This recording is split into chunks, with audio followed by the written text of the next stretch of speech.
Welcome to this special Medway edition of Question Time, in which prominent political figures, all of them long-standing members from Medway Council, will put in their views on various topics ahead of the forthcoming council elections on the 5th of May. All the questions have come either from the Medway News Facebook page or the paper's website, thisiskent.co.uk.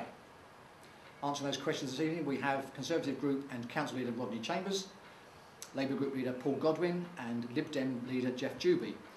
We were hoping to have a representative from the Independents, Councillor Ian Burt, but unfortunately he's been taken ill at the last minute and is unable to be with us. The first question on business and employment. How would your group ensure more businesses and jobs are attracted to the Medway towns? I'm going to start with Councillor Chambers. Well, we have to get the climate right, and this the council has done.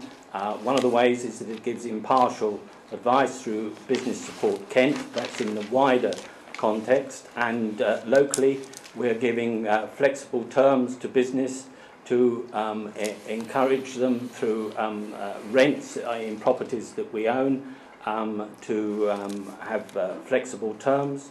We've also created the Innovation Centre here in Medway, particularly connected to the universities for those coming out who want to try their hand at different businesses that they have ideas for. For those who have been made unemployed, we have now an Employ Medway outlet in Chatham, which is there to assist them, and we've just created a 100,000 budget to assist with apprentice training. Councillor Godwin. This question to me is essentially about what are we going to do to make Medway more attractive compared to other places, because obviously what we need is significant inward investment in the area.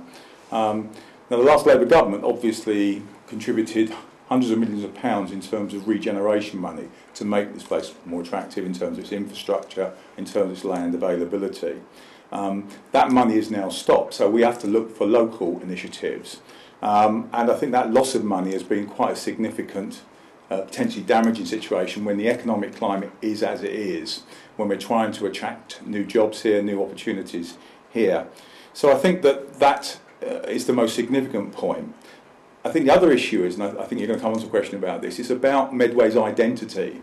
How do we get people to realise the opportunities there are in Medway? And I think that's linked to a number of things about putting Medway on the map.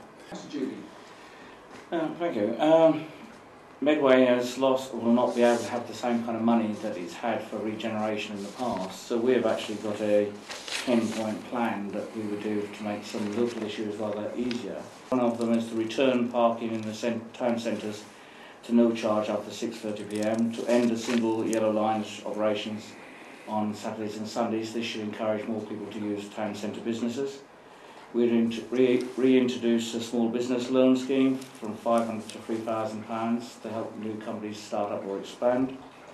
In our second year of office, we would introduce a programme of open events for businesses on topical issues like green, disabled and other business opportunities there are for people in Medway.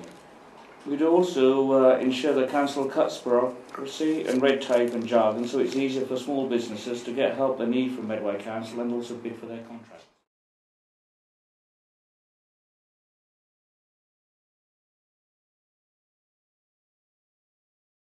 Next question is on youth employment.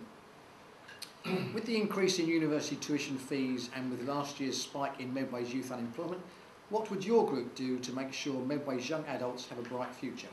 I think this is an important question in the context of national policy.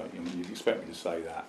Not only have we had a hike in tuition fees, we've had the abolition of education maintenance allowance. Now, if you look at this particular area we're sitting now, that will have a significant impact on students' ability to spend money.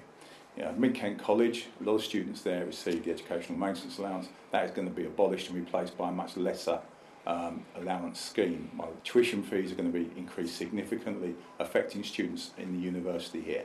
So I think this is a real challenge for us as a local authority against that background, youth unemployment generally is increasing rapidly nationally. So I think it goes back to the question about what sort of jobs can we create for young people here, and it goes back to the question about being attractive for new businesses to come in to offer the sorts of opportunities that people want to take up from that particular point of view. But I think probably what the council needs to do, it needs to actually engage with young people. Youth unemployment is a great concern to me personally, as I have two members of my family who have struggled to get jobs locally in Medway. Unfortunately, I think this is going to be a problem which is going to get worse before it gets better. I myself and my group would like to see the council, the NHS and other government employers locally put more emphasis on employing young people and giving them a chance, whether it's through work experience or whether it's by apprenticeships. And one of the other problems is in the areas, lots of the jobs, whether they're Tesco, Sainsbury's or even sometimes in the university, are what I call part-time, 25-hour week jobs. Yet they're still counted as, by the government or the coalition or anybody, even including the old Labour government, as full-time jobs. People can't really live on a minimum wage, 25-hour week economy. Okay, thank you. Councillor Chambers. Well, one thing we do have a shortage of here in Medway is apprenticeship opportunities.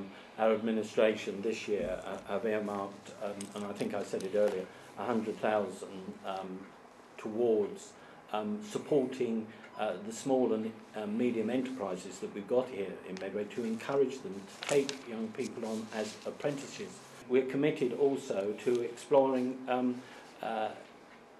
better training and better opportunities with the creation of a university technical college